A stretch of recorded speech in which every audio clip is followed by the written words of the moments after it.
What is up, guys? My name is Ben Dunn and welcome to another YouTube video. Today I'm going to be answering a ton of questions. We honestly started off with not the best day because, alright, so work 5:30 per usual, get into work, do your thing, walk a couple horses, bada beat a boop bop, and then work some trailers after because they need me to fill in because one of the guys who usually works, his car actually got stolen, unfortunately.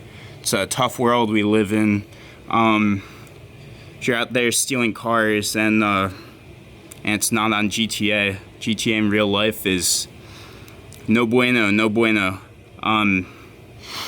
So yeah, filled in for a guy who had a rougher morning than any of us probably. And so yeah, the least I can do is work a couple extra hours. But anyways, I'm rambling. Get home. My phone is dead. It is more dead than Zach Wilson's NFL career. Actually, you know what? I shouldn't say that. That's not right. Something can't be dead if it's never been alive. Gave my phone about 12 rounds of CPR, including mouth to mouth. But unfortunately, unlike Damar Hamlin, my phone could not be revived. Shout out Damar Hamlin for being a dog, and shout out the Bills training staff for being really quick first responders to that situation. You guys know I love my health and medicine, so that was a really touching story for me to see in the news. I was very stressed for him for a day, even though I'll be honest, like I didn't know who Damar Hamlin was beforehand. Even as someone who watches the NFL, I don't watch it intently enough to know like specific safeties unless it's like fucking Ed Reed. Also saw that thing that he did with the toy drive. Very, very respectable. He's alive and has neurological function. Hopefully he can make a full recovery. The thing that killed it was, well, it's not really like dead. The battery's just fried. The charging port is fried, so it doesn't work with normal chargers. You need those magnet johns. So basically I brought it to the store and the guy connected it to one of the magnets, obviously starts charging immediately, but me, I don't have one of those at home, so I need to buy one. He says they're $32. I whip out my wallet, whip out a couple 20s, and he goes, "We don't take cash." Who the fuck doesn't take cash? I was like, "You don't take cash?" And he was like, "Nah, I don't have change." And I was like, "All right, word. It's gonna be 30." He goes, "It's gonna be 31.68." And I was like, "All right, if I give you 32, just keep the change." And he was like, "Word." And all I had was, I have 20s, a 5, and 5 singles. So all I could pay was 30, and it's not enough, or 40, and I'm eating $8. But I'm not gonna eat $8. Gotta drive home. I'm home right now, obviously. So right now, I have to find $1.75, I think it was $1.76 more, 31.76, and I have 30. So I need to find $1.76 in change lying around the house. Because my cards are on my phone, because I've lost so many debit cards in my life that now I only use Apple Pay. Patrolling the old home for loose change, and yeah, I feel like I'm back in my pauper days where I had to walk around and find loose change to get my ramen, but it's made me an expert. Magnetic phone charger secured. We are in the gym parking lot. Gonna answer some of your questions from my recent Instagram Q&A, and then respond to some YouTube comment questions, and then we're gonna hit the gym. Tinder vids were funny, bring them back. Part of my 2023 New Year's resolution is quitting women, so I don't know how that's gonna slide, but I've never taken Tinder seriously. I've never actually met up with someone on Tinder. I just like troll on there for the YouTube videos. I have 2 separate people telling me to squat the horse. If you guys are not familiar with horses, they weigh over 1,000 pounds. So I'd be breaking some records there, and my back probably. Squatting a horse. How would you even go about picking up a horse? Because horses are pretty tall. They're pretty big anabolic animals. Yeah, not sure. That might be my if I try to squat a horse, that will most definitely be my last YouTube video. Talk about going out with a bang. Can you post your push and pull day exercises? This was after I posted my leg day on Instagram. I'll toss it up in the corner over there, because I film a lot in the gym, but I never film my entire workout. So I usually just film a couple sets just to put in the video, but I haven't really filmed every exercise because a lot of exercises in the gym are boring. Like, you guys don't want to sit there and watch me do my isolation movements. So I generally only post a couple sets to, I don't know, to make it more interesting to watch. I feel like that would be something better to just talk about than to actually show you guys every specific exercise. Maybe if I get a cameraman one day, have him film every set, I could even do a voiceover talking about like why I do every exercise, what I think about during reps, because I don't train for strength at all anymore. I don't care about my strength numbers to a certain extent. I mean, I'm still progressively overloading, but I have a very new concept, at least for me, in the way that I go about my training, because there are different ways to progressive overload than just loading the bar, because as a bodybuilder and not a power lifter, you can only load the bar so much before you're risking injury, especially when you're on gear and your muscles are getting stronger faster than your tendons. So one thing that I do with progressive overload that a lot of people don't talk about, I progressive overload using like time under tension rather than weight on the bar. So for instance, I'll do the same weight for a couple more reps, or I'll make the eccentric portion of the movement longer by doing slower reps before I increase the weight. I usually wait until I can do a weight for about like 15 to 18 really good reps before I start increasing the weight. The lowest reps I'll do for an exercise is probably about 6 to 8 on my top sets of bench or like hack squat. For most of my exercises, I'm between 12 and 16 reps. I usually don't go over 20 unless it's like end of the workout. I'm just pumping as much blood into the muscle as possible. I can feel my caffeine tolerance going up because I drink it at work and before gym. What should I do? So that's a very like hard question to answer, because I don't want you to be less productive at work. I think if caffeine is the only thing getting you through your workday, yeah, you shouldn't quit caffeine, because work is very important. And then when you get home and you want to go to the gym after a hard day of work, it's tough. If you have an 8-hour shift, possibly doing physical labor, it'll be tough to go home, not have any pre-workout, and be motivated. Not even motivated, just like have the energy to get through your workout. If you feel like actually hype at work, as in you have enough caffeine in your system where you're like off the walls, I feel amazing, I think that's too much just to get through a work day. For work, you should have the minimum amount of caffeine that's getting you through the workday. So for pre-workout, usually like you slam an energy drink, or you dry scoop a pre-workout, and it's like 300 milligrams caffeine straight to the dome, and it hits you all at once. With work, you should either like sip on cups of coffee or slowly sip on an energy drink, so that you can have 300 milligrams of caffeine or 200 milligrams of caffeine last you like the majority of your workday, rather than, let's say you have an 8-hour shift right before work, you slam an energy drink. You're going to crash in the middle, and then you're going to need another energy drink. Instead, before, just slowly sip on caffeine at work, and it won't affect your tolerance the same way that slamming an energy drink will. What hours and days do you work? So as far as like my actual job, I work at the racetrack. I work every day from approximately 5:30 in the morning to 9 in the morning, and then I start my filming. But sometimes after I'm done hot walking for my mom, which means just walking the horses, after I'm done that, sometimes I work the trailers. I'm a sub for that. So there are already a couple people who that's like their designated full-time job to work the trailers. But when someone calls out, or for example today, I think I mentioned this earlier, but like someone's car got stolen, unfortunately, and he's dealing with the police right now, so he couldn't go to work, and I filled in for him today. So for the most part, 5 to 9, but when I'm with the trailers, it's 5:30 to 9, not 5 to 9. I usually wake up at about 5.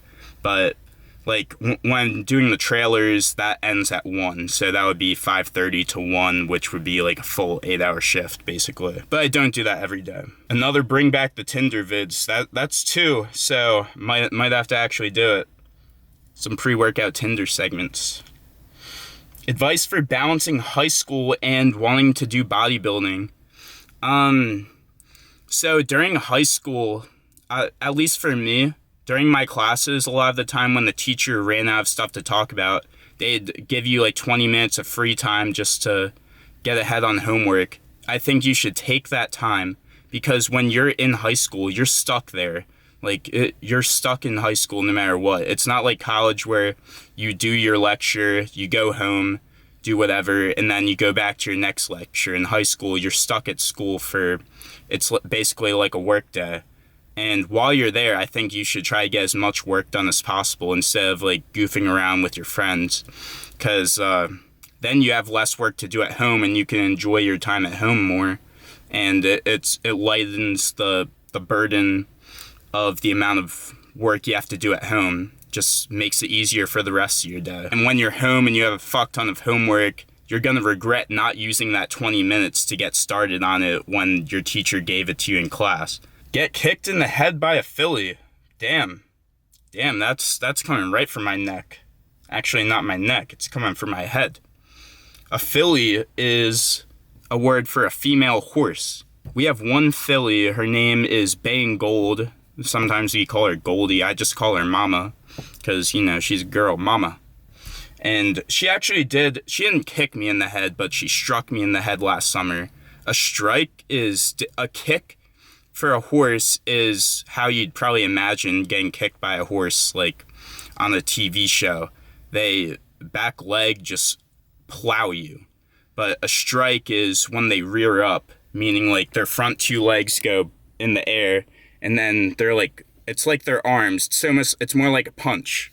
So yeah, I got punched in the head. Luckily, I was wearing a hat, and she just knocked my hat off. And then after she knocked my hat off, she struck me in the quad. And that one hurt a bit, but it is what it is. You recover. It's just a little bruise.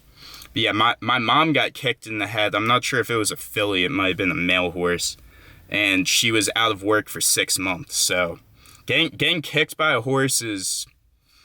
it will take a toll on you. But if you know what you're doing with the horses, you treat them right, you shouldn't get kicked. There's a lot of safety precautions to prevent stuff like that from happening because it is very dangerous. Horses are deadly animals.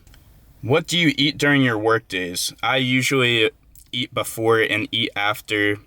There's not really too much time to eat during your work days, and I get home by 9 a.m. I have plenty of time from 9 until I go to sleep to get all my calories in. This one's interesting. Lifting natty is like working a 9 to 5 without getting paid. I have a different analogy for that.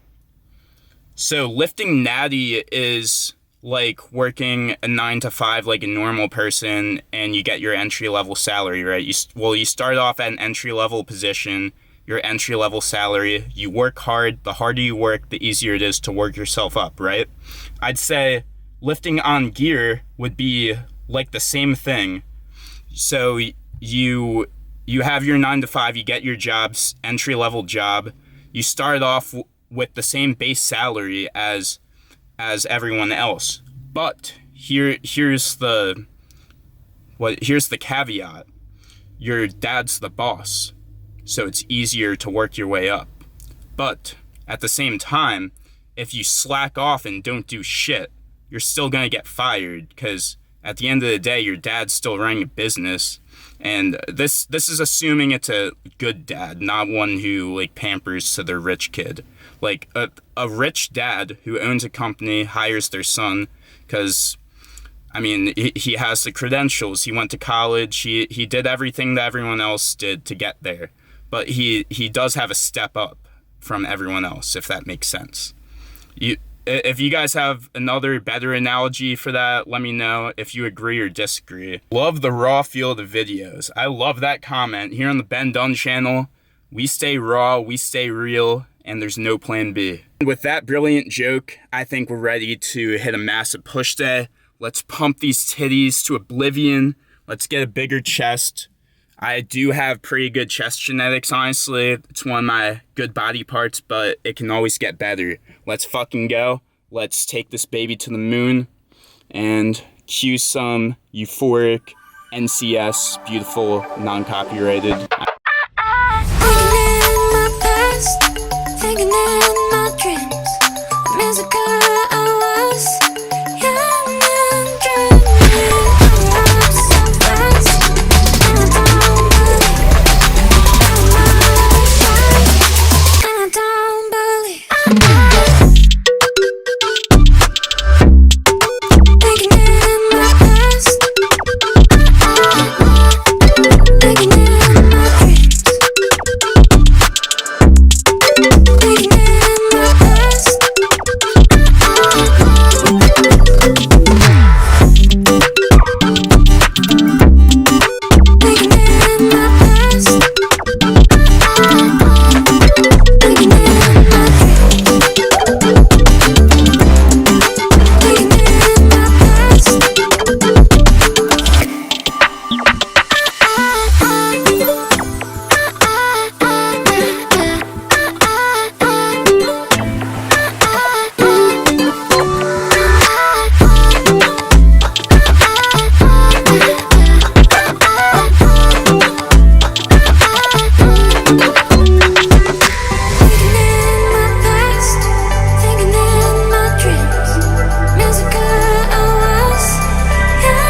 I felt really good in the gym today. That's a great sign. That made my day a lot better. Not that I had a bad day to begin with, but that made my day a lot better.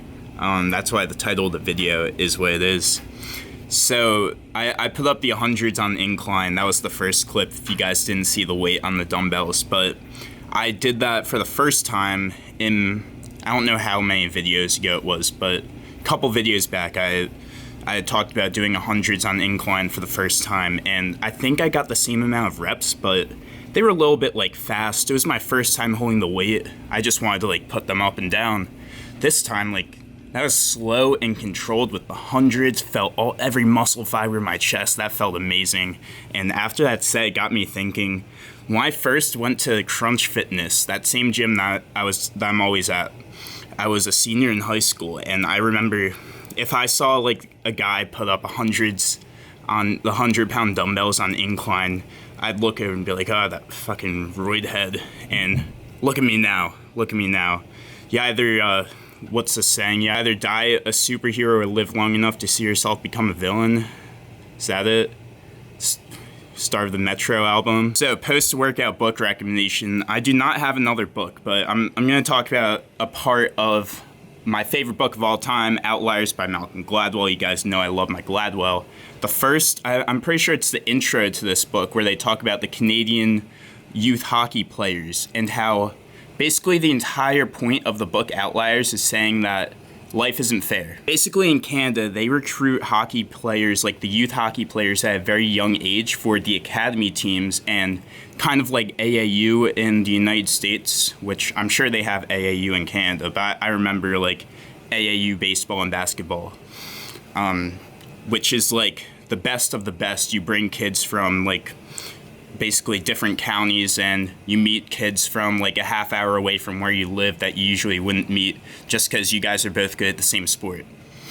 So in Canada, they make these teams when they're like 10, and basically if you're on this team, that means you're on a fast track to becoming. Basically, since hockey is a sport that relies a lot on your physical stature and how strong you are, when you're young, you grow very fast. So the difference between the cutoff deadline for like youth sports, because you don't want 12-year-olds playing against 8-year-olds, it's not fair. But in hockey, the same thing goes for kids the same age, because when you're young, you grow so fast. So the difference between like the month that you were born in, if you're at the top end of the cutoff or the bottom end where you're the youngest in the sport, it's a massive difference. So the kids who just barely made the cutoff to play with the younger kids, they're the ones who have a much higher chance of making it into the league. And if you read the whole book, like they go into a lot of concepts relating to that, basically where a lot of the most successful people in the world, they got a little bit lucky. But anyways, that's going to do it for the video. Love you guys. Thanks for the support. Hit that like button. Let's hit the algorithm. Peace.